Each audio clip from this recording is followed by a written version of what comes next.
Radio Free Skaro!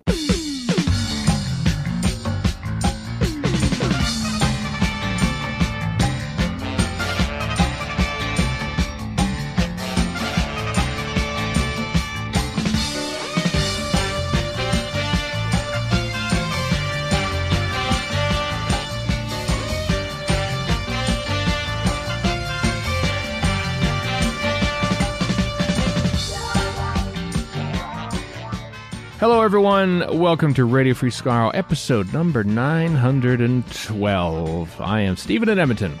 Warren in Vancouver. And Chris in Edmonton. Yeah. Yep, that's pretty much it. Yeah, that's pretty much it. Sometimes I think, so usually what happens is that after I say my name, Stephen in Edmonton, and then you just, then I say, okay, what am I going to say next? Some witty thing or something that launches onto things, but I had nothing. I had nothing this time around. First time in months. I just said, what do you talk about? Do you talk about the Russian Revolution that's happening right now that we all hope is more hope than anything? Maybe by the time this comes out, because we're recording this Saturday morning, Vladimir Putin will have fallen, and Russia will become this peace-loving country that's accepting of all people, and everything will be happy. Yeah. Yes to one, no to two. That won't happen. And maybe they'll be let back into Eurovision. Maybe. Oh, that is the key. That's the key to the whole thing. That is as the credits roll, it's like, oh, Eurovision, and they hold up the thing like Boss Nass at the end of the Phantom Menace. Like, yeah, Eurovision, and then credits.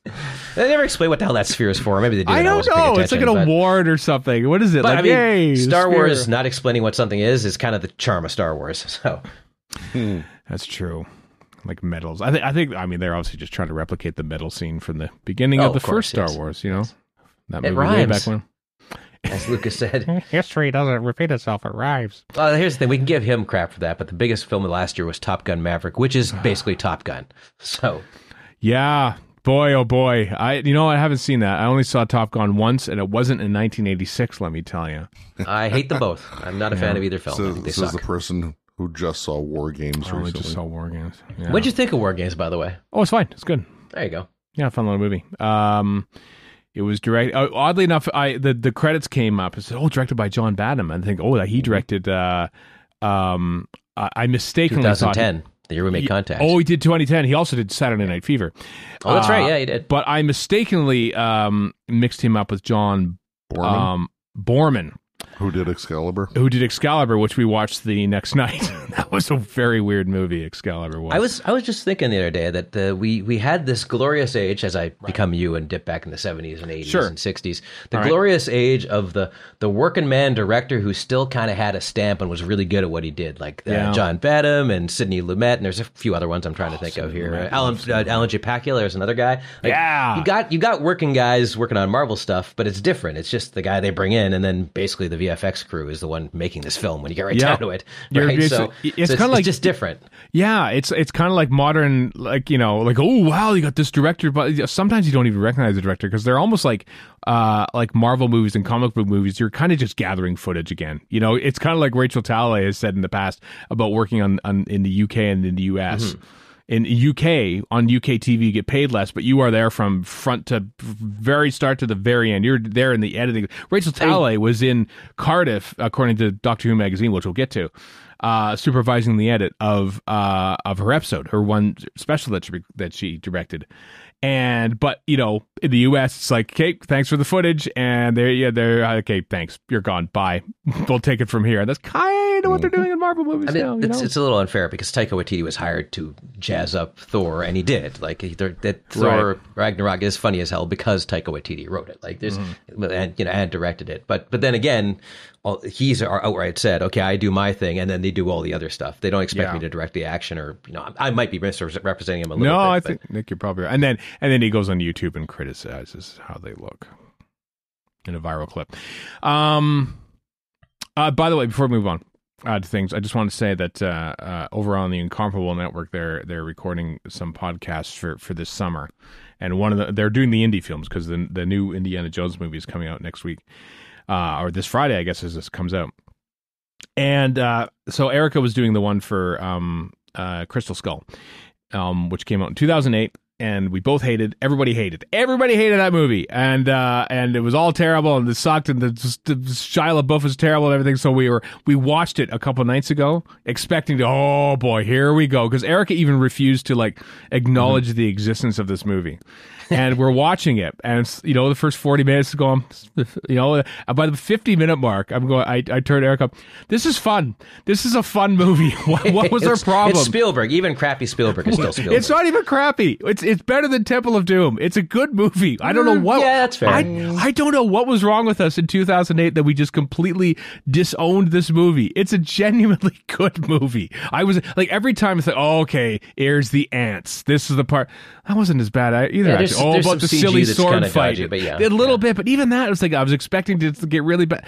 Even that wasn't that bad. Even Shia LaBeouf isn't that bad in it. No, he's not. I think everybody was lazy, it's a lazy, terrible conclusion to the movie, but a little bit. I think people are terrified that Shia LaBeouf would take over as the new Indiana Jones, and people like sort of cast their fears onto it, and it never happened, of course. And so that was right when social media was starting to start growing, and online film idiocy was not at the disease state it's in now, but it was starting up. So there was it was maybe one of the first movies to get a big backlash online. Like maybe not the first, but in there. And so, and it's fine. It's not my favorite one. Raiders of the Lost Ark is a work of art as far as obviously, I'm concerned. Obviously it's the best, but revisit. It's fine. It's revisit John Hurt's kind of Crystal wasted Skull. in it. A little bit, yeah. But revisit Crystal Skull. It's a much better movie than you think it was. Also, I think people got mad because it was about aliens instead of mystical, what have you. But I'm like, I remember seeing it going, well, what's the difference? It's some weird crap at the end. That's what Raiders of the Lost Ark is too. Like that's kind of it. Like Raiders and all of it really. Also, Karen Allen rules. She's awesome. So all of it is mystical stuff. So what is wrong with aliens? But exactly. I don't know. I did rewatch it some years ago and still didn't care for it, but it wasn't the dreck that everyone made it out to be either. It doesn't feel. Here's the thing: it doesn't feel like the assembly line pap that we're getting now, because it may not like it, but at least it's kind of unique in what it's doing. Like, or it's of the same as the Raider stuff, but it feels like Spielberg had a hand in it because he did, right? Like it feels like people are actually going, we want to do this, that, and the other thing. We made some choices here, as opposed to, and here's more CG nonsense, right? So which there is a bit of in there, but yeah. My biggest takeaway from all this is going to be that, wow, Steven actually has seen Raiders. You know what? I didn't grow up with Raiders. I only saw all those films in college because I was in an archaeology class at college. I took as an elective or something like that, and so I thought, you know what? I'm going to watch those Indiana Jones movies on VHS. So there we go. Still haven't seen one in the theater. Still haven't seen it. I saw Last Crusade. Actually, everything but Temple of Doom I saw in the theater. Yeah, I might go see the last one, Dial of Destiny, the Confession Dial of Destiny. I do like that the director's already come out and said that there's no plans to make like spin-offs with Phoebe Waller-Bridge taking over. Things with an ending. Just to bring back the Shia LaBeouf concerns. Yeah. Although if you're gonna, I wouldn't have anything against seeing Phoebe Waller-Bridge as a rollicking adventurer. Nothing against that in particular, right?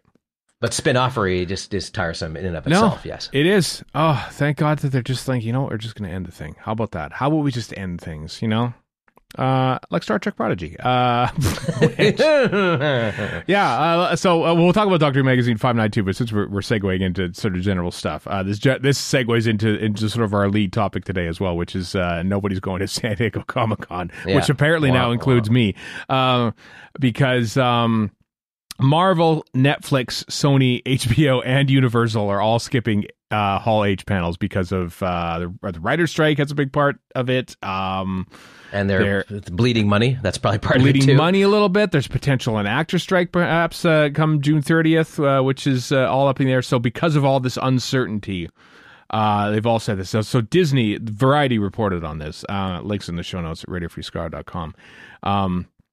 Disney and its subsidiaries, Marvel Studios and Lucasfilm, are not planning any panels, cutting off the chance to showcase the cast for upcoming projects like The Marvels, Loki Season 2, Ashoka, and Haunted Mansion. So thanks for the mention of Doctor Who there, Variety, just to leave that slightly vague. But given that Disney would be the one footing the bill to go to Comic-Con, like BBC America did before, Yeah, and Doctor Who is, it's a side note for them. It really is. So yeah, So after years of hemming and hawing and trying to get a media pass to go to Comic-Con, the year I finally get one is the year nothing. Yeah, it sucks. Happens. I agree, and I'm not blaming the writers for it. They probably would have done this anyway, regardless of the writers' strike. I think.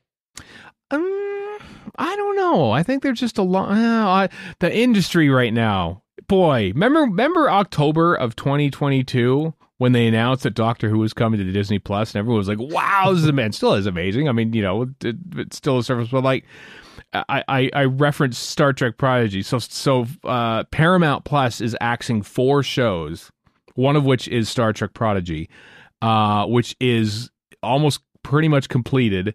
They just have to finish some work on it. Mm-hmm. But it will never air on Paramount Plus, and season 1 will also disappear on June 30th. And they'll sell it to somewhere else. Star Trek is the one thing Paramount can go, here's our big franchise thing, for good or ill, that's what they got. And so now they're getting rid of it? There's just like an image. It's like, catch all of Star Trek on Paramount Plus. We are the home to every single episode of Star Trek. Nope. Not anymore. Not anymore. It's gone. This is what the industry is like. Yeah. But we called this years ago. I remember I said it, and I'm sure you did. I'm sure you did too, Chris. That they're acting like the tech industry. The money's falling from the sky, and now it isn't anymore. They got. Basically, this is a zero interest rates are gone problem. Well, now it costs a lot more to make this stuff, so they're not making it. Right? Yeah. You can't just pour money into a hole and hope streaming works. Well, it didn't, or it isn't as much as you thought it would. So here we are. Yeah, they set the bar so high that what measures as success is now unachievable for a lot of things. And so they basically say, well, we could lose less money if we just remove it altogether. And so, Amazon and Apple are kind of side cases here because this is what their TV business is nothing compared to all the other stuff they do. But Amazon spent $500 million to get the rights to Rings of Power. Yeah. And then they made Rings of Power, and they got to cost at least $20 million. And I liked Rings of Power, but is anything worth all that money? Probably not. No, it really isn't. And what sucks is that all when the streaming boom happened, it's like so many people. Oh wow, we get to see the stuff that we would never really get to see on mainstream TV or movies. They could make shows for us and stuff. There'd be more like representation on some of these shows and stuff. First thing to get the axe. Yeah, now it's basically just become, well, if it ain't House of the Dragon, then goodbye. It's gone. Then get the hell out of here. Typical. Absolutely typical. Why anybody's surprised by this is beyond me. But well, I know, but still, not be surprised by something is still, it still doesn't excuse the behavior of it. It's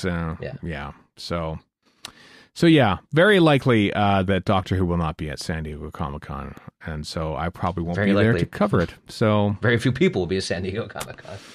Well, a lot of people will be at San Diego Comic-Con because they sell out all the tickets before they actually go. Yeah. And then they say, oh, guess what? All the events you've come to see are not going to be here. It's basically like Fire Fest or something like that. It's like, yep, there's nothing here. Tell you what, Hall H is a ball pit. There's a big ball pit in Hall H, and you can go and hang out there all day as much as you want. What's going to be in Hall H? What are they going to do there? They're going to sublet it to like Herbalife convention or something like that? I don't know. Maybe. The thing is, I've only been the one time, and it was a while back, but there's a perfectly decent and big comic book convention, which is what this started out as, and that's not going anywhere. That's just fine. That's why probably a lot of people go to it, right? So so that's in and of itself is fine. You just won't get these big, investor calls, essentially. Yeah, it really is. I mean, and I was going there because I wanted to experience the investor call, as you say. I wanted to experience the foofra firsthand for once.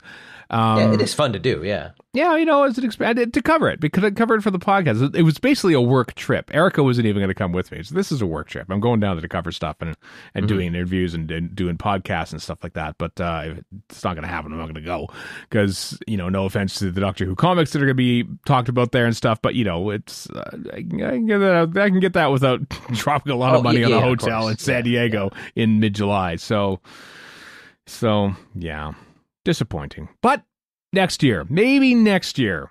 Yep. When all this is sorted, when all the writers have got paid their millions of dollars, and they make on par with the same as the and AI is banished forever. AI is banished forever. Vladimir Putin is in a submarine at the bottom of the Atlantic Ocean. Wow, too soon? Twice over? All that. And then San Diego Comic-Con 2024 will happen, and everyone will be happy, and I'll be there covering. Shooty Got was second season launch of Doctor Who. Maybe, yeah. Anyway, Warren, you watched Star Trek Prodigy. You liked that show, didn't you? I've seen most of season 1, and it's kind of like, I mean, Clone Wars aficionados are going to get mad at me for saying this, but it felt to me kind of like Clone Wars. It's right. It's aimed at, let's say, teenagers, right? It's not really a kids show, and it's pretty well written. It's a decent Star Trek show. Like, yeah. But do I love it or anything? No, but it's fine. Like, it's not bad. It certainly wasn't worth getting rid of. Like, well, apparently there was some data in there that said, nope, we're done with this. Too bad. No more Star Trek, and we're removing it. Guess who's seen that data? Internal people and nobody else. Not the people who made the show, that's for sure. Man, no. What a state. What a state, I tell you. Books, baby. Books. Books and DVD. Books and Blu-rays. By the way, if you want to announce the next collection Blu-ray set there, people who make the Doctor Who Blu-rays, go right ahead, because it's been a while. I know we've said this a few times over the past few weeks, but, usually around now, actually usually around a couple of weeks before this, we would have known not only what was coming, but it would be probably arriving soon on shelves in the UK. So I don't know what the delay is, but I would like that announcement soon, please, just because we're getting close to the John Pertwee set coming out here. July 12th, I believe it comes out in North America now. And probably around that same time, I'm hoping, is when we'll get news of what the next set is, because we never get to exist in a world where we have all the sets that we know of, because the UK is always one set ahead of us. So you have to think it's coming soon. But well, we need an important news update, Chris. Have you taken the plastic off your set yet? Yeah. What's your plastic wrap? No, really? No, not yet. Beautiful. Just keep at it, Chris. Today. I love it. Like you could, like, is it within arm's reach of you right now? No, it's on the opposite end of. It's in the other room. Okay, I was going to suggest it's nowhere pick near it up right now. Okay, I'll tell you what. I'll throw a challenge out to you, Chris. Okay, if you haven't done it by the next episode, you're unwrapping that thing on the next RFS. Okay, you were taking the plastic worse than the ice bucket off. Challenge. Yeah, you're taking it. It'll make for great podcasting. You removing a plastic wrap from a Blu-ray set. Crinkling of plastic is great radio. Yeah. I want to hear it. On the next episode of RFS, Chris will unwrap his Series 9, Season 9? Season 9. Not the John Pertwee Season 3 was what it was called out here. Season 9 UK Blu-ray set. I think we need a spin-off based on what Warren just said. ASMR, Doctor Who. That means you have to keep buying box sets, though, which I'm sure you're fine with. Just call it ASMRFS. Oh, nicely done. I like that, actually. Let me just register that domain right now. In Doctor Who Magazine came out, Doctor Who Magazine 592, which had which is the greatest source of news, which is the letter from the showrunner, which is Russell T Davies' monthly column in there, where he looks back at and he just sort of drops little hints and stuff like that. He mentions that right now they're in peak output at the time of that writing. All 8 regular episodes plus 4 specials in various states of readiness. The last episode of the upcoming season, episode 8, hasn't even had a single shot yet, but it includes the words Kingdom, Gold, and Tygella, which is going to be a total dismissed, offhand kind of throwaway thing. It's from Meglos, everyone. To those of you who don't know, either that or we're going to have the human from Meglos as the baddie. That'd be great. He's still alive. Christopher Owen, he's still alive. That's right. No one else from that. So Grugger died. Brodadak died. And I don't know, Warren, if you've seen the cover of the latest DWM, but I have not. Thing it says Suze Kempner, Meet the even deadlier assassin. That's pretty great, actually. Okay, all right, fair enough. Yeah, well, they have the... I don't really expect you to take umbrage at. No, I don't care. I'm too old to care anymore. Also, I keep forgetting that Doomsday exists, which I predicted I would. Well, the 20-page Doomsday comic is included in the Doctor Who magazine 592, which I think carries on from the first hour, which came out on the Doctor Who website, and so you have to read. I don't know if you have to read it sequentially, if that's important or not, but you can tell that it sounds like a lot of work. We're totally on top of it. This is the thing. You have to go and seek things. Just show me things. Put the things on the thing, and I'll watch it. Let me put it this way: I'm glad talented people are writing Doctor Who. That's good. And drawing it too. Like I'm all for all that. I don't know if I'm going to put the time in. Is what it boils down to. I suppose. I mean, I'm in the midst of watching Doctor Who because my pilgrimage. I just watched The Runaway Bride last night. The Billie Piper era, the original Billie Piper era is over. I watched it though because we did a miniscope on James Hawes recently. Yeah, they're basically interchangeable, I think. Yeah, the director. Anyway, so it seemed very familiar to me. But so I watched that last night, and I'm watching like 45 to 60 minutes of Doctor Who a night now. I don't have the classic series to fall back on where it's only 25 minutes a night that I have to watch. So my viewing time is strained even more now. Thanks to Doctor Who, that I can't look into more Doctor. Plus, I have to watch archive television as well. But yeah, you use the term strained as if there's some outside force compelling you to do this, which is not at all true. It's all you. It's the third law of Steven dynamics. That's true. There is a YouTube channel on YouTube that's been putting up old episodes of First Warship, which is interesting because it's co-created by Anthony Coburn and Ian McIntosh, the latter of which created Sandbaggers. But they've also started putting up Sandbaggers for one, but also old episodes of Softly Softly Task Force, which is a spinoff from Z-Cars. And there was one episode from 1970 that featured Tom Baker in an early role playing a site foreman, a role which he pretty much was performing in real life the day he was cast as Doctor Who 4 years after that. Anyway, he was telling William Marlowe, who would later appear with him in The Revenge of the Cybermen, that he was wanted by someone, and so that was fun. It was fun watching Tom Baker in early TV. You don't get this. You don't get that on Paramount Plus. Let me tell you, of June 30th. Well, if you did, they'd take it away from you anyway. It would be gone. It would take off Softly Softly Task Force. So I just try to imagine on Variety, and they've also pulled Softly Softly, and people are like, "What the hell are you talking about?" I mean, I honestly do that with the stream stuff. I forgot there was a Grease show, and then there's a couple other ones I'd never heard of, and the only one I knew about was Star Trek Prodigy. So right, which says more about me than it does. I'm sure these are popular shows. So. Are they well, they're not that popular with Data. Well, somebody must have liked them, So. Data tells me that they are not popular. Well, if there's anything that makes for good TV, it's data and algorithms. I'll tell you that right now. Love it. Love that TCM is being cut from 90 staff members to 20 staff members. That two people in accounting are basically curating the movies there.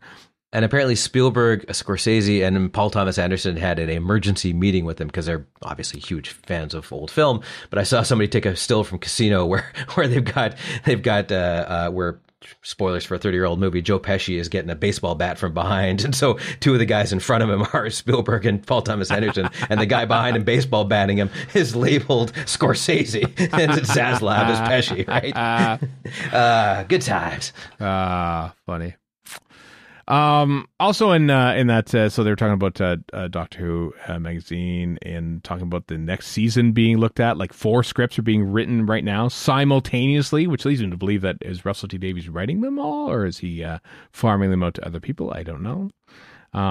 So it's very exciting, very exciting. Doctor Who in the full mode of production, which is pretty cool. In the production diary part where Scott Hancock runs down what's been happening.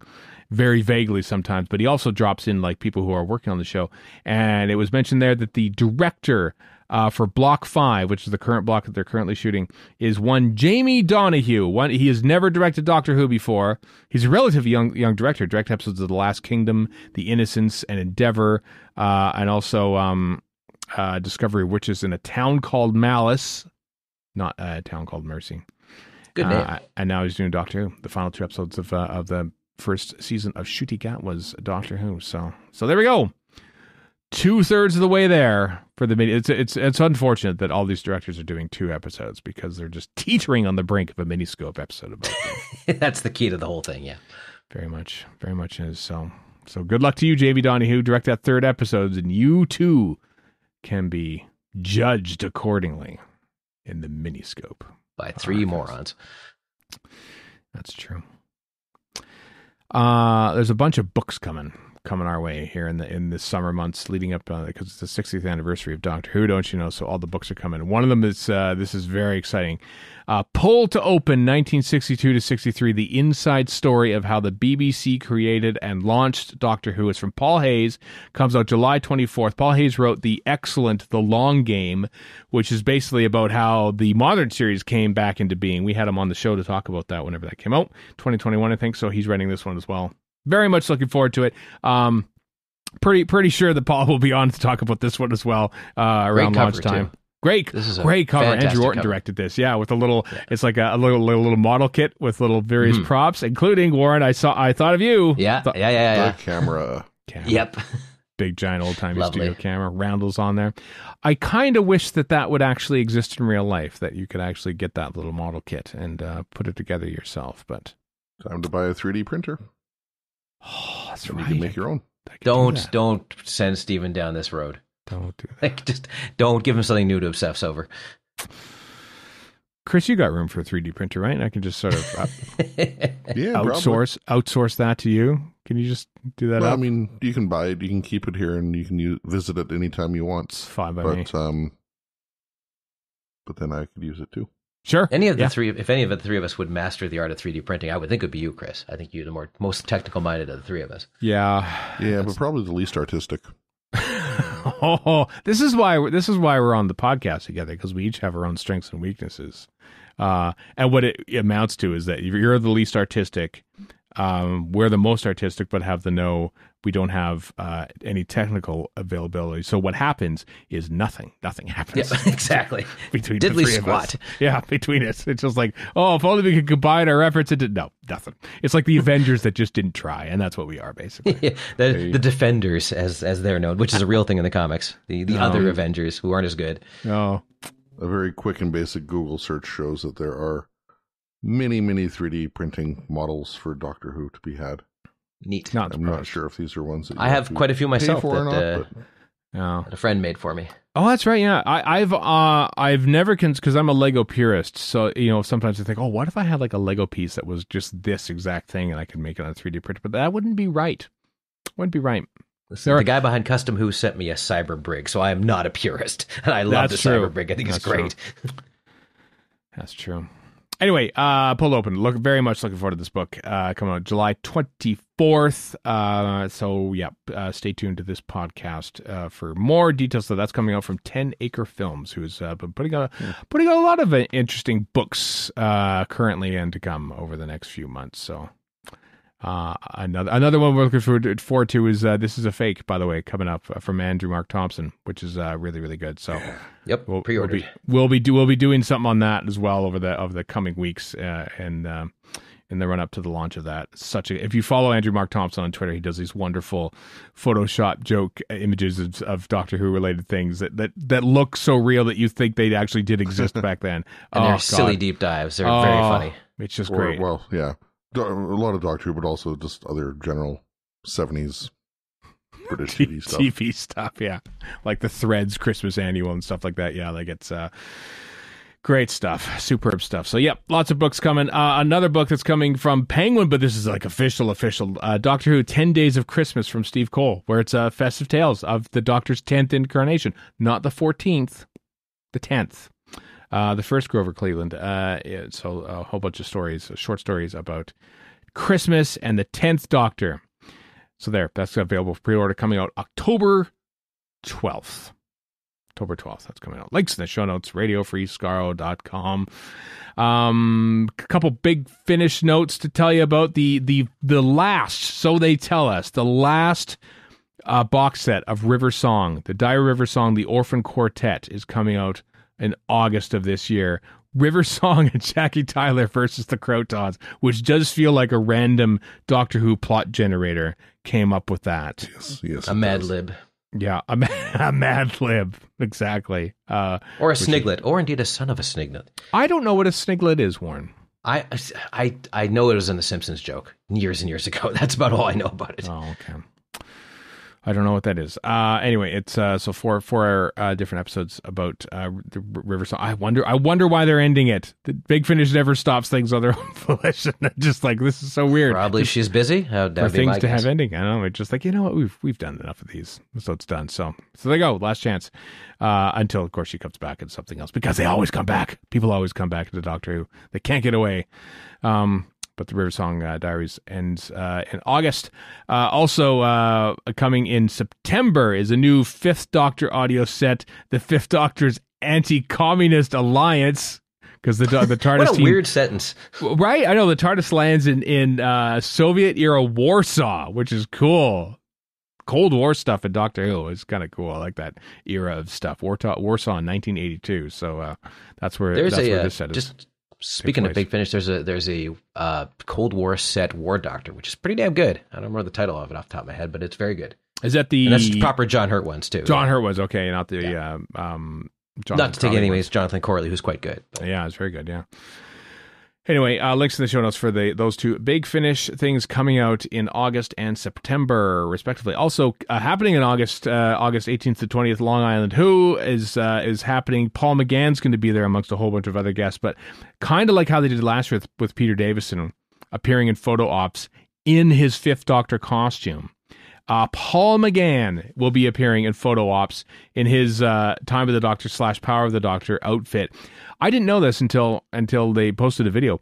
These costumes are specially made for this event. I just assumed they were just bringing, like, Peter Davison had his costume from Power of the Doctor and wore that during the thing. No. Actually specially made here by a cat in New York.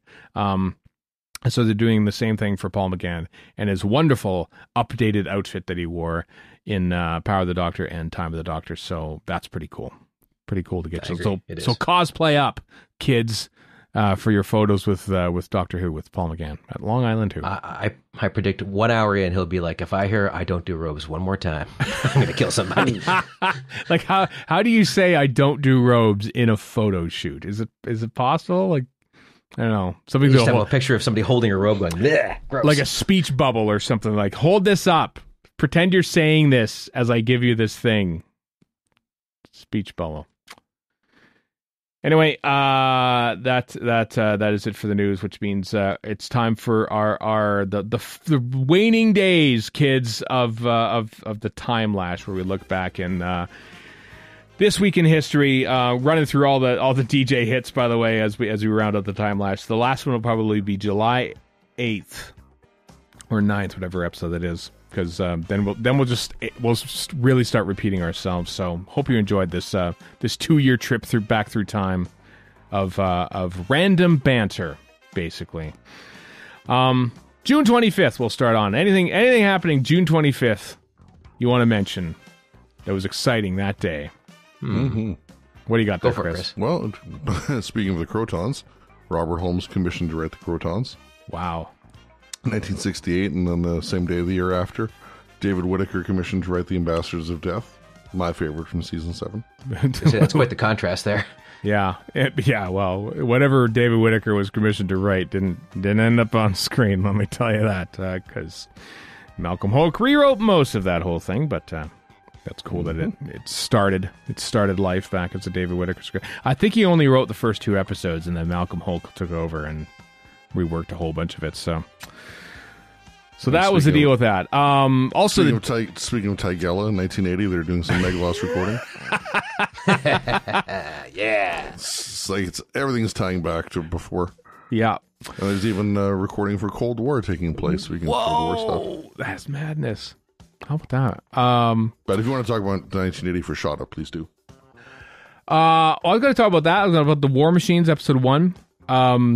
Debuts June 25th, 1966, which is a pretty notable event. First modern day story. First proper modern day. I mean, Planet of Giants, sure, but they're actually interacting with it. It was pretty cool. So So that was cool. I like the War Machines, and it was really interesting to see Doctor Who walk into a nightclub and swing in 60s London. So, which is what he did 57 years ago today on June 25th, 1966.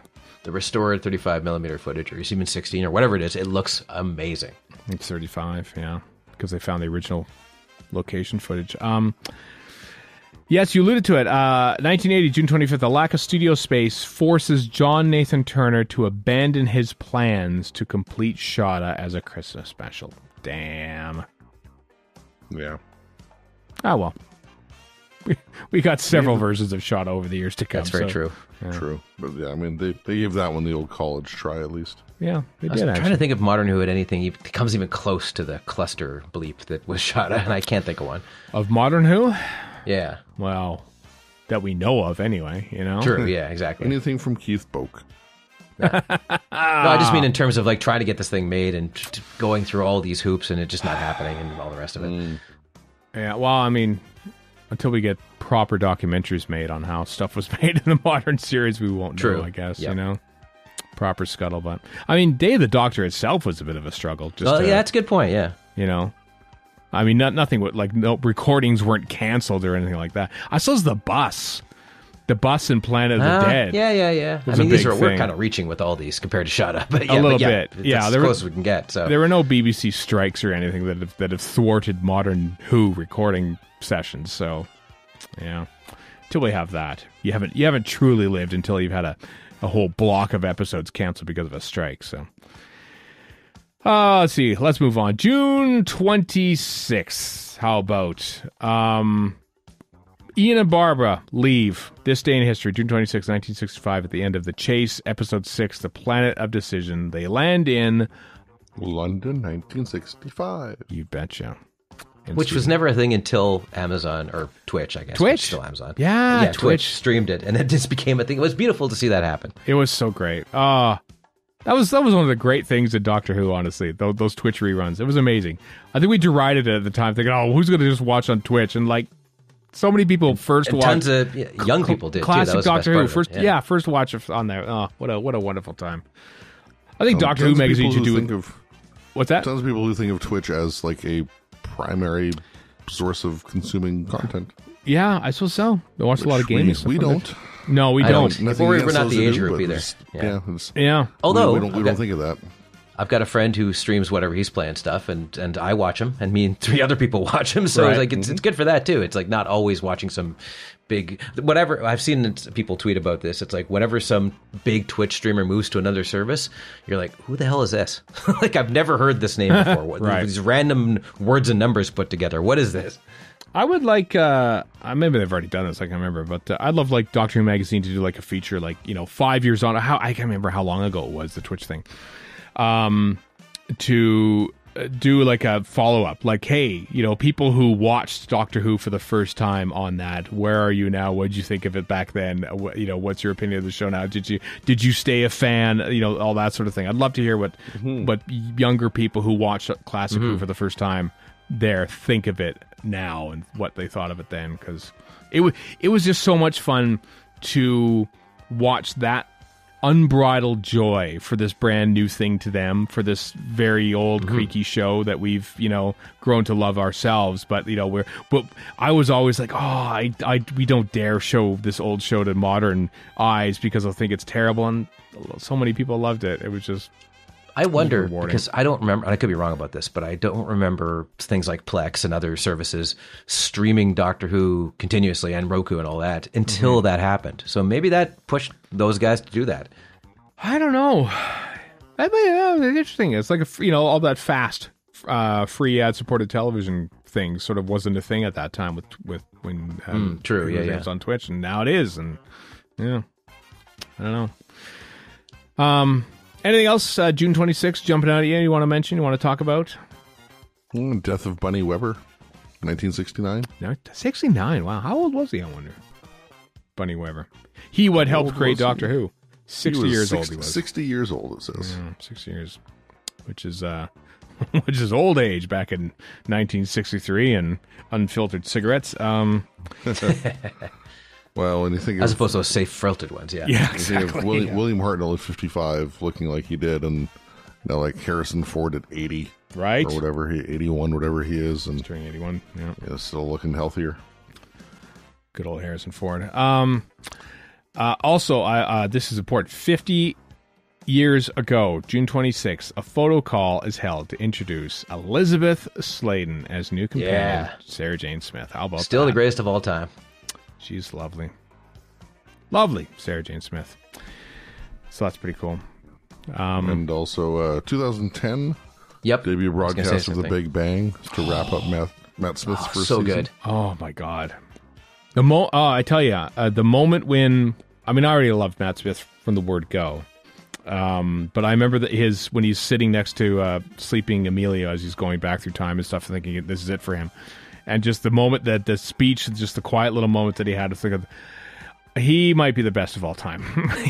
I've seen one season of him, of Matt Smith. He's not even out of his 20s, and I think he might be the best doctor of all time. He's still my favorite of the new ones. Oh, he's so good. He's so good. God, did they strike gold with Matt Smith. Just, I don't know how they did it. I mean, they've never not struck gold. Even though I don't like the McCoy era, he's still a good doctor. I mean, yeah, I know, but I just like coming off Tennant, like just this massive popularity with David Tennant and Russell T Davies, and everyone thought, well, we should just cancel the show. Even the BBC thought maybe we should just wrap it up because we can't possibly top this. And end on a high, sure. And then they cast this kid who's like no one knows, and day one of the auditions, he's the third one in line, and his is the one that stands out throughout the entire audition process. And he's brilliant. He's absolutely brilliant. Matt Smith is just a superb doctor. Oh God, kudos to Andy Pryor and Stephen Moffat and Matt Smith himself. We've talked about it before, but I don't care. I'm going to bring it up again. That's right. The fact that also when he started shooting Doctor Who, first production block, him, brand new doctor, Karen Gillan, brand new companion, and brand new director, and they shoot the Angel two-parter. Yeah, and it's great. Right out of the gate, it's just like high quality stuff. And sometimes you can tell if something is the first thing they've shot. Like, it's just not quite gelled, but you can't. I don't think you can anyway. Oh, it's brilliant. He's brilliant from day one. Day one. It's ridiculous. He's such a good doctor. Such a good doctor, Matt Smith. I'm working my way through the 10 years, and it's good. It's fine, but it's coming back for you in 3 specials. So. I know. I'm just really looking forward to starting to watch the Matt Smith era again because, as I've said often on this podcast, when we're reviewing episodes, we watch an episode, we dissect it, we talk about it, and then it's gone. And because the next one's coming up, we have to watch it. And I don't as often go back and watch older Modern Who episodes again after we sort of reviewed them, unless we're doing a commentary, and even then you're sort of like, you're watching to blather over them and stuff. So it's been nice to watch these things again, and some of the Matt Smith era stuff doesn't quite sit in my brain as much as something that's marinated there, like Classic Who, and so I'm really looking forward to revisiting it all. But good stuff. All right, as you should. As I should. Except Rings of Akaten. Oh, that's right. I gotta get through that. He'll still watch it. He'll still watch it. I'll still watch. Listen, I gotta get through End of Time too. So I'll let you know when that happens. Yeah. Journey to the Center of the TARDIS. I guess it's shorter than the End of Time. Yes, it is. It's not too. It's just kind of dumb. It's not offensively bad. No. I think it's written by Stephen Moffat's early AI counterpart, Stephen Thompson. Yes, ChatGPT wrote this one. I think it is. That's the excuse all these writers are going to use. Oh, I had ChatGPT 1. It wasn't me. Yeah. Let's move on to June 27th. Debut broadcast of the Sensorites, Episode 2, The Unwilling Warriors, where the Sensorite from last week is nowhere near as frightening looking as he was then as he is now. So. I just love your Sensorite agenda, how you're just will shoehorn this in no matter what. Well, it's one of the few things that actually aired this week in Doctor Who, so, gotta mention something. I think we should jump right to 1981. What happened? What happened in 81, Chris? The Sun is the first to report on the BBC's decision made in the spring to move Doctor Who away from Saturday tea time. It will now air twice weekly on Monday and Tuesday evenings. Whoa. which is a massive shift, not just the weekend to weekday, but 2 episodes per week. Yeah. Huge change. Giant. And was double that the when ratings. they were up against Coronation Street? Or No. They were test driving basically EastEnders, I think is what they were doing. It was the reason for it. They were thinking, we're going to do a 2 to 3 episodes a week soap opera like Coronation Street of our own. It's going to be called EastEnders, and we're going to try it out with Doctor Who to see how it works. Serialized drama in the middle of the week. And doubled the ratings from season 18, so obviously they did something right. So it carried on that way it went to Monday and Wednesday. I can't remember when, if it was Davison's second year or third year, but it went to Monday and Wednesday, or Tuesday and Thursday, and it wasn't back to back, I don't think. And then they axed that come Colin Baker's time. It's back to Saturdays. What's Saturdays? I don't remember anymore. It was Saturdays, right, for Colin Baker? Mm-hmm. But then they made it the 45-minute thing, which I was watching Time of the Ronnie just for the hell of it, and I'm like, wait a minute, why hasn't this ended yet? Oh, right. Oh, Mark of the Ronnie, yeah. Mark of the Ronnie. Yeah. I was going to say, wow, watching a McCoy episode for no good I wouldn't do reason. that voluntarily. I definitely got that wrong. But yeah, I totally forgot about the 45-minute thing. Mm-hmm. Because to us growing up, it was an omnibus version, you know? Yeah, we never knew. We knew differently. No. Wool pulled over our eyes. All right. Well, let's move on. How about June 28th? June 28th. June 28th, 1994, I saw Pink Floyd live in concert. I remember that. And wow. At Commonwealth Stadium, yep. Wow. Nice. Yep. Pulse tour? Probably, I guess, yeah. It was probably their last big tour, wasn't it? Isn't Roger Waters pro-Russia and Ukraine conflict now? Not a great guy. Well, he wasn't there with them, so we don't have to worry about it. It was just David Gilmour and the gang. So, anyway, I yelled my head off because they performed almost note for note the exact same version of One of These Days I'm going to cut you into little pieces, as they did on the 87 tour, which I didn't see, but I had the soundtrack album of. And so I knew when the Doctor Who theme bit was coming, and I yelled, yeah! Doctor Who! I was the only person in the section in this 55,000-seat stadium yelling my head off. I think you're the only person out of 55,000 doing that for that reason. I can confirm that I was.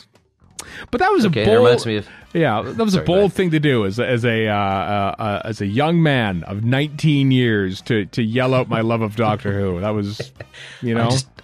This reminded me of when I had my going out of TV party and going to Vancouver, and I was yelling out of a suburban pub at 2 a.m, Harry Sullivan is an imbecile, and I believe you joined in on that. I did. And people were looking at us like, what the hell is going on? Yeah. Nerds. What else happened June 20th? Happy birthday, Lala Ward, by the way. Born on June 28th. Of course, she played that. Her now 72. 72 years old. She'll always be the traitor in my mind because she replaced Mary Tam with no notice whatsoever. Just completely replaced her. Yeah. You hold on to that weird grudge. I don't know. Yeah, but when you're a kid, I mean, that sticks with you. You know. Who am I to talk? Well, the McCoy era, I'm still basically just holding on to kid opinions of this. Yeah. Especially a kid who was so. Whose Doctor Who experience so focused on the Key to Time series. Yeah, that's true.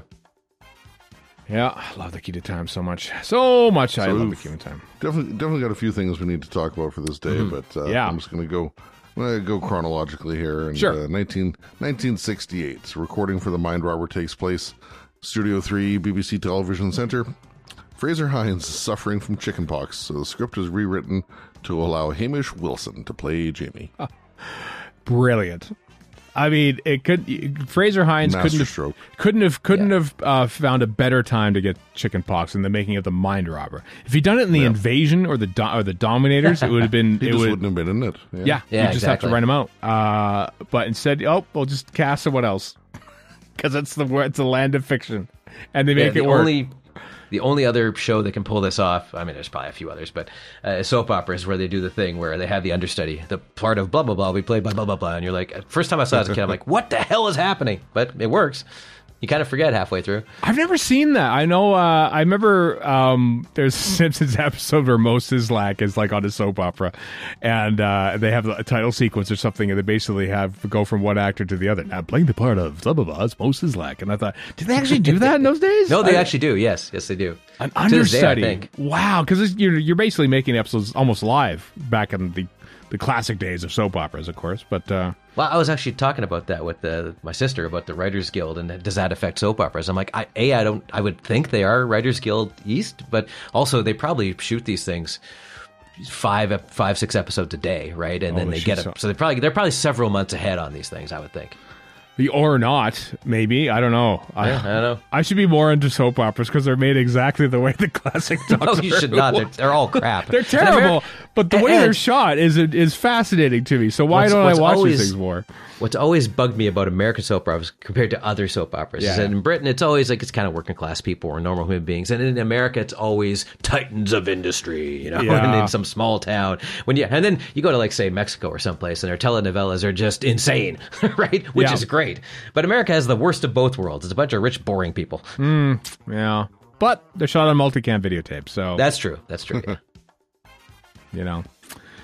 What else did you want to mention on June 28th there, Chris? Going chronologically, you said there's some stuff. Several things, really. All right. 1994, the Fox Network orders a 90-minute Doctor Who telefilm, which might serve as a backdoor pilot. Wow. June 28th. No, the exact same day that I was shutting out Doctor Who at a Pink Floyd concert. Fox Network. You manifested it. Little did I know that exact moment in time. It wasn't. It was like at 11 o'clock at night. But I remember that show because Pink Floyd likes to play in the dark. And June 28th in Edmonton, let me tell you, it's not dark. It's late, pretty late. It's late. And so they actually took the stage at 10:30 in full view because the sun was still up because it's Edmonton. This is what it's like here. And yeah, I remember just being light until like maybe halfway through the show when the lights finally went down, when the giant 3-story tall mirror ball came up in the middle of the stadium for the end of Comfortably Numb. It would look terrible. That's why they delayed it so long, because, well, mirror ball is going to look dumb at 9:30 at night when the sun's completely up. Anyway. I just came up with headcanon that Phil Siegel signs it, lights a cigar, and goes, somewhere there's a kid in Edmonton who's really happy. Don't know who he is, but this is for him. And that kid in Edmonton would one day own the tape label from the World broadcast and interview him. God. I enjoy how you use the word own. Yeah. Well, property is theft, therefore theft is property, therefore it's his. Thank you. I peeled off. I'm sure any statute of limitations has passed. That's true. For those that don't know, the station's gone probably. So. Well, yeah, exactly. So listen, in retrospect, I should have just taken not only both tape labels. It was 2 tapes. Both tapes. I should have just taken both 1-inch tapes, and I didn't. And I do kind of regret that. And a 1-inch player while you're at it. Where'd that go? Oh, who knows? Well, also, you stole a label. Bell stole the livelihood of 1,300 people this week. Right, Karma, exactly. I say. Yeah, I know you got more to say, Chris. I just want to put in I just want to do a brief shout out for the Stolen Earth. Yeah. Not because the Stolen Earth is good, because it's middling. But Julian Beach is great. He's a great Davros. I just want to praise him. That's all. He's very good. Stolen Earth, June 28th, 2008 debuted. So 15 years. 15 years old now. That the beginning of the end for David Tennant. That's right, it was. Well, it was the end of David Tennant that we thought at the end of that. Remember that? Oh, my God. That was like, as we've often said, that hit the news. David Tennant possibly regenerates at the end of Stolen Earth. Like, yeah, what an event. That was probably the biggest TV event, I think. The last big TV event, because then streaming takes over and everything else. It becomes a little more splintered. But, like, everyone watching at the same time, oh, my God, cliffhanger event in Doctor Who. That might have been it. But anyway. Big event, 15 years ago. What were you going to say there, Chris? What else happened? Last thing I wanted to cover off was the little-known newcomer, Peter Capaldi, offered the role of the 12th Doctor on this day in 2013. Ah, bliss. I think it was Mark Gatiss who offered it on behalf of Stephen Moffat, I want to say. I don't know if that was or if I know Capaldi came by the set or something of something. That Gatiss might have been Adventure in Space and Time, and Gatiss sort of says, "Listen, what would you think about being Doctor Who and stuff?" And then maybe Moffat, obviously, they had to do a contract up. I don't know the whole story behind it, but when you think about like when they're making the Day of the Doctor, like that's coming up pretty close, and for him to flash his eyebrow in it, I mean, that doesn't take long to do that, but... And when was the BBC One announcement? Early August or something? August, right? That's right. August 4th, yeah. Live. Cheers in the theater when that eyebrow shot happened. It was so good. It was so great. Mm-hmm. Yeah. All right. Onwards. June 29th. Happy birthday, Maureen O'Brien. She's not born in 1964. I can tell you that, according to this. No, that's interesting. At a remarkable age of 1 year old, appeared as Vicky. No, 1943, apparently. 43. Okay, there we go. So happy birthday, Maureen O'Brien, who was wonderful in Vicky. Also really good in an episode of the Duchess of Duke Street from 1976 that I watched last year. I was waiting for it. She showed up. Yeah, she's a good actor. What else? Anything else jumping in June 29th you want to mention, you want to talk about? Don Houghton commissioned to provide a storyline for the Mind of Evil. I dig the Mind of Evil so much. Love it. It's fun. One of my favorites. One of my favorites. Yep. That year. Sorry, go ahead. No. Yeah. I was just gonna say it's better in black and white, if that makes any sense. I was gonna say that.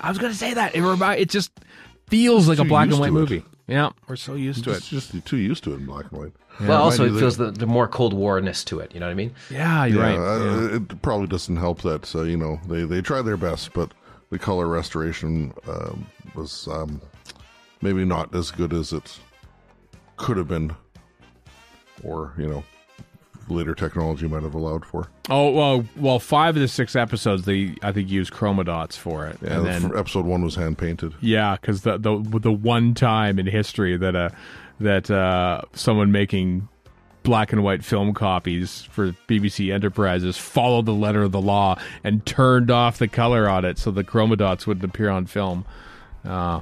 Bless you, pedantic BBC employee from 1970.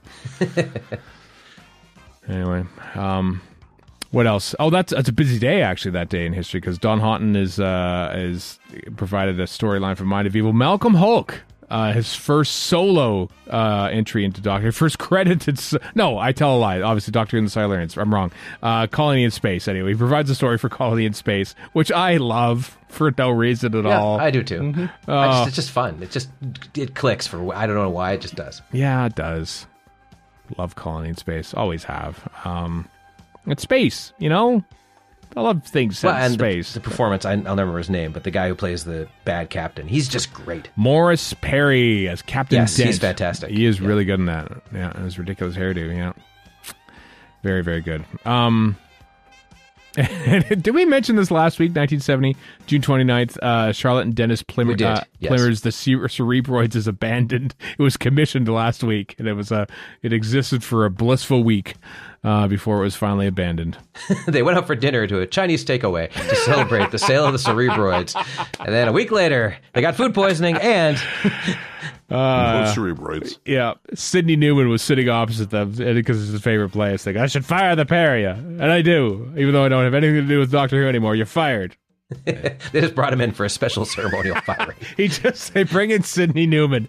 They invite him. They go, oh no, we're being invited to the Sidney Newman Chinese restaurant. What's he gonna? Oh, he's gonna fire us. You don't even work for Philip the BBC Siegel anymore. lights another cigar. It says, well, I've fixed that whole Cerebroids thing that happened way back when. Yeah. A young Donald Trump told them they were fired. Oh God, gross. That's gross. Disgusting. That's too far, man. That's the ultimate Doctor Who. The fact that I and Bookshelf Doctors use an axon covered in tentacles as Donald Trump, and everybody knows exactly who I'm referring to, should tell you everything you need to know about that guy. Yeah, I use my Jabba the Hutt figure in Yoda Savings and Loan episodes, but anyway. Because he's gross. 1981. By now, Anthony Root has decided not to return to Doctor Who as script editor because he was on a 6-month temporary thing. And Eric Sayward has agreed to a permanent appointment as script editor. Permission is sought for Sayward to write Earthshock in the gap between contracts as a replacement for Christopher Priest's The Enemy Within. And nothing ever went wrong again. Nope, never. Nothing at all. Hey, Earthshock happened. And that's great. Mm-hmm. That is great. And I think we all agree that the Visitation's enjoyable. I think it's fun. Yeah, it's good enough. It's good enough. That's another thing where that one actor who's a little over the top, he's still great. Well, I am a doctor of the stage. Yeah. If the lad can walk, my cottage isn't 40 yards from here. Yeah, I love that guy. He's just hard to dislike, honestly. He's so great, Richard Mace. What's his name? Michael somebody. I can't remember the actor's name now. But, I can't remember. Love him. Anything else from June 29th you want to mention? You want to talk about? Nope. Bunch of It's stuff all recordings. Although I would like to say I really do like Twice Upon a Time. I know some people don't, but it's just so enjoyable as a regeneration story. They were making that in 2017, this week in history. In Wales, Dragon Studios, wherever that is. Which is pretty cool. Looking forward to that one, too. I haven't seen that one in a while, so.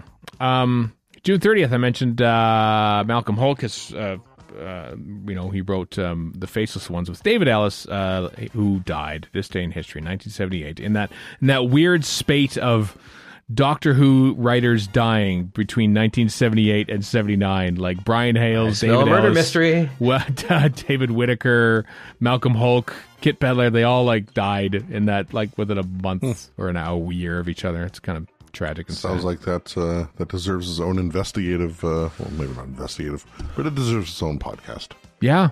Or a true crime podcast. A Chris Chapman documentary, perhaps, in this Key to Time set, just to say, what happened to all these writers, and why did they die around the same time? True natural causes podcast. Natural causes. Exactly. Yeah. Well, they smoked and drank, probably, and that's about it. Yeah.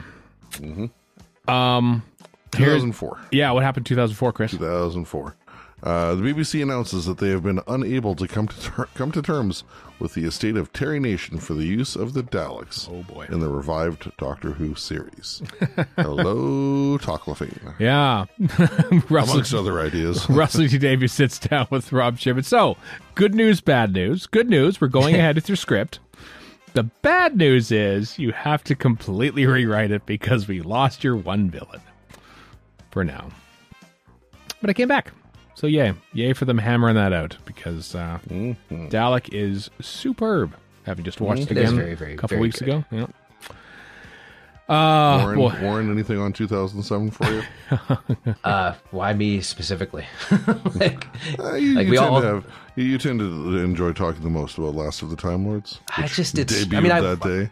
I watched it again and it's still disappointing compared to the other two. It's not as bad as we remember it. It was the first time we got really disappointed with RTD Doctor Who, or really the modern era, I think. I can think of. A finale. In some ways. Finale. But the finale, yeah. Because remember, the Aliens of London thing was this is a bit silly, but hey, there's an episode next week, so we can just watch that. But I just really watched does fizzle out. Yeah, I watched Doomsday a couple nights ago, and it's I was expecting to go, okay, I'll just watch Doomsday and blah blah blah, and the beach scene will be fine. No, balling at the end of it, it's great. It's still amazingly good, but so good. And then this is not. And then there's this. I remember at the end of it, I was going. Well, I still remember the visceral reaction I had when I saw Dobby Doctor crawl out from under the blanket. So stupid. Yeah. What? And Jesus Doctor later on. Yeah, and then the face of Bo is Jack, which I refuse to believe.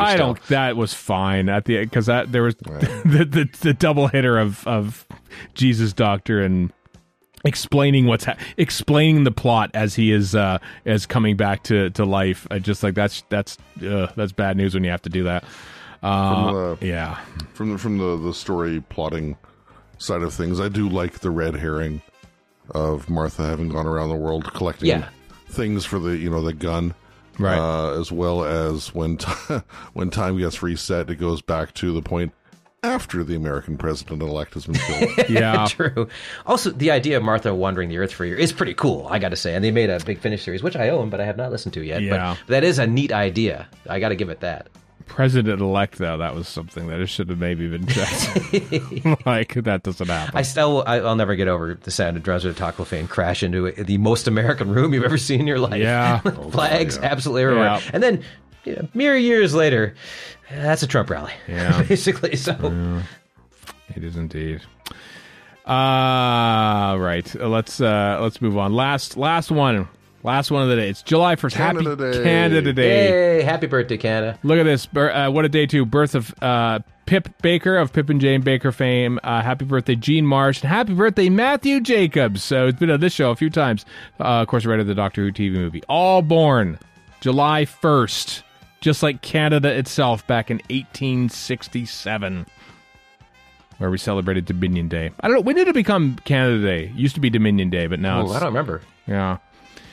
And was it when the flag came in before 1967? I don't remember. It was certainly before the Dominion War and Star Trek Deep Space Nine. I think so, yes. Which was about Canada secretly. Yeah. Well, it was. I think it was probably around the 60s. I feel like it became Canada Day around like the centenary or something like that. If you ever watch the great documentary Design Canada, which is all about in the mid 60s how Canada became like starting with Expo 67, that was the impetus for it all. And then Canada went on a tear of just amazing design that we've never bettered, frankly. But that came from the flag, which was a huge debate for 10 years before they finally came down on the flag, because people wanted the UK stuff in it and not blah blah blah blah, and finally we came up with what we came up with. But that design creation was what pushed all this other design out, and so that's probably where the Dominion stuff is mixed in the middle of that too. I think that's why I want to say it became Canada, because it was a very self-aware moment, that 1967 centennial for this country. Mm-hmm. We sort of came into our own, I think, this country. You mentioned that documentary. I made Erica watch it the day she became a Canadian citizen. We went nice. To, you know, nice. What'd you think as somebody from the outside in a way, but not anymore? Yeah. But this is your country now, and so let's have a look at how, and like some of the, I mean, we're celebrating brands in many ways, but like so many of the logos for like banks CN and all the rest of them, like are still all that is from the 60s. From the 60s, like it's pretty cool. Design Canada. I don't know if you can find it anywhere outside of Canada, but I bought it on iTunes way back when. Me too. It's really good. Yeah, me too. It might even be on Gem, which doesn't help anybody outside of Canada, but. Yeah, I don't know where you'd find it outside of this country of ours, but anyway. For whatever it's worth, apparently October 27th, 1982 is when it changed from Dominion Day to Canada Day. Interesting. Because of the Constitution, probably. Yeah, we paid tribute to the Constitution in April of 82, Yeah, that makes sense. With Pierre Trudeau, yeah. Well, look at that. Look, kids, another, once again, some Canadian history on this podcast, because... that we're learning the same time as you. Yeah, exactly. They don't teach us stuff in schools. Like, they didn't teach about residential schools either, and that's a whole other... No, they did not. Kettle of fish. I always remember this because on that exact day that Canada turned 100 years old, The Evil of the Daleks episode 7 was airing on BBC One. Which is a monumental episode of Doctor Who. Same day, so. Yeah, wasn't that not meant to be the end of the Daleks? It certainly was. The final end, as the Doctor says at the end of it. As the Emperor Dalek gets introduced and destroyed. Yep. Pretty impressive set, too. The top of which was a Chumbly. The head of the Dalek was a Chumbly. Honestly, they've never bettered that Emperor Dalek. Like, he's so cool. Good. I love him. Well, probably because we always saw pictures of it, like you can see it on the image we're looking at on the website here too. Is like that image of like, but it didn't exist. We never saw any footage, so like just like, whoa, this massive Dalek, and it's so cool. Yeah. Well, when you compare it to it as a practical thing versus like the Emperor Dalek and Parting of the Ways. Mm-hmm. Yeah. Which is just works for what it is. Mostly a matte painting. Yeah. Mm-hmm. Yeah. And then Davros as the fake out Emperor Dalek. Yeah. Kevin John Davies did a great job for 30 Years in the TARDIS of recreating that set with that Dalek, which is really cool. It's on the Shada box set if you want to watch that. Very fun documentary, which itself is now 30 years old, which is amazing. What else? 1970. What happened in 1970, Chris? After Ian Marter refuses the role of Captain Yates due to other commitments, Richard Franklin is contracted to play the character in season 8. I don't think I actually knew that Ian Marter was up for that role. Oh, really? Yeah. I didn't know that either. Barry Letts felt bad, and so he cast him in Carnival of Monsters because he liked him. Makes sense. I'll give you that. And they liked him still. They're going to cast you as a new companion before he head out the door. That's what he did, too. So, yeah, Barry Letts was part of the Ian Marter fan club. As we all were. I love Ian Marter. Of course. Left us far. I read the book that he wrote, the Ian Marter Adventure, the name of which escapes me. And you can tell that he thinks that the character's a dumbass. While he's writing it, he's putting, it's not going well. No. Funny, because I own both books around the same time. There's like an Ian Marter, like a Harry Sullivan spinoff, Harry Sullivan's War or something. Harry Sullivan's War, yes. That's the one I'm talking about. Yeah. Oddly enough, I just want to say that just right now, this second, Matthew Sweet tweeted out a picture of the Daleks from Evil of the Daleks. I kid you not. In the Dalek throne room. What is going on? I think it's a metaphor for the Dalek Civil War, the Russian Civil War that's happening right now. Anyway, for some reason, I get the Harry Sullivan book mixed up with Lando Calrissian Mine Harp of Sharu. Because I own both and at the Solo same at Star's time. End. Yep. Spin-off novels. Anyway, so there. That's what happened this week in history with Harry Sullivan. Anything else? Anything else from July 1st you want to talk about? Sure. 2006 debut broadcast of Army of Ghosts. I just watched that. This is the day that Rose dies. Yeah, that's true. I forgot that was Canada Day, actually. I forgot all about that. The world is introduced to Yvonne Hartman and also to Freema Agyeman. That's true.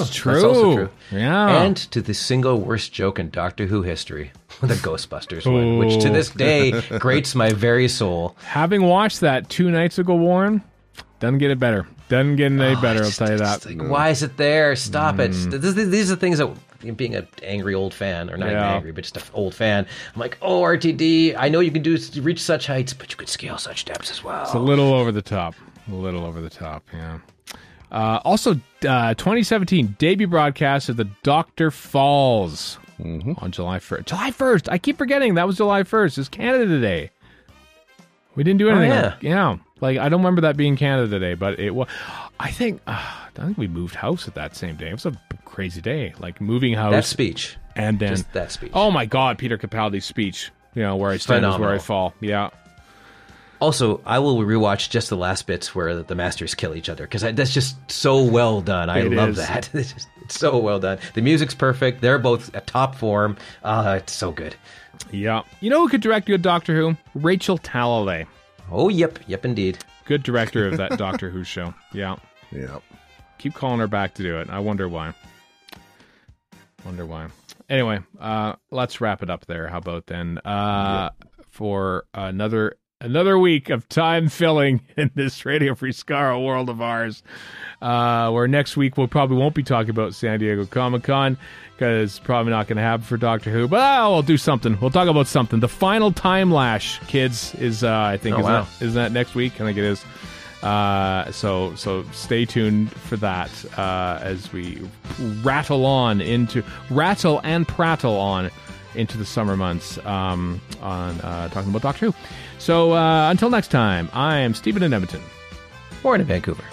And Chris in Edmonton. So long for now.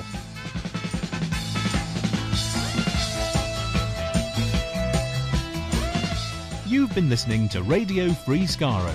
Find us online at radiofreeskaro.com. Follow us on Twitter and Tumblr at Radio Free Skaro. Subscribe to us on iTunes and donate to the show at patreon.com/Radio Free Skaro. Thank you.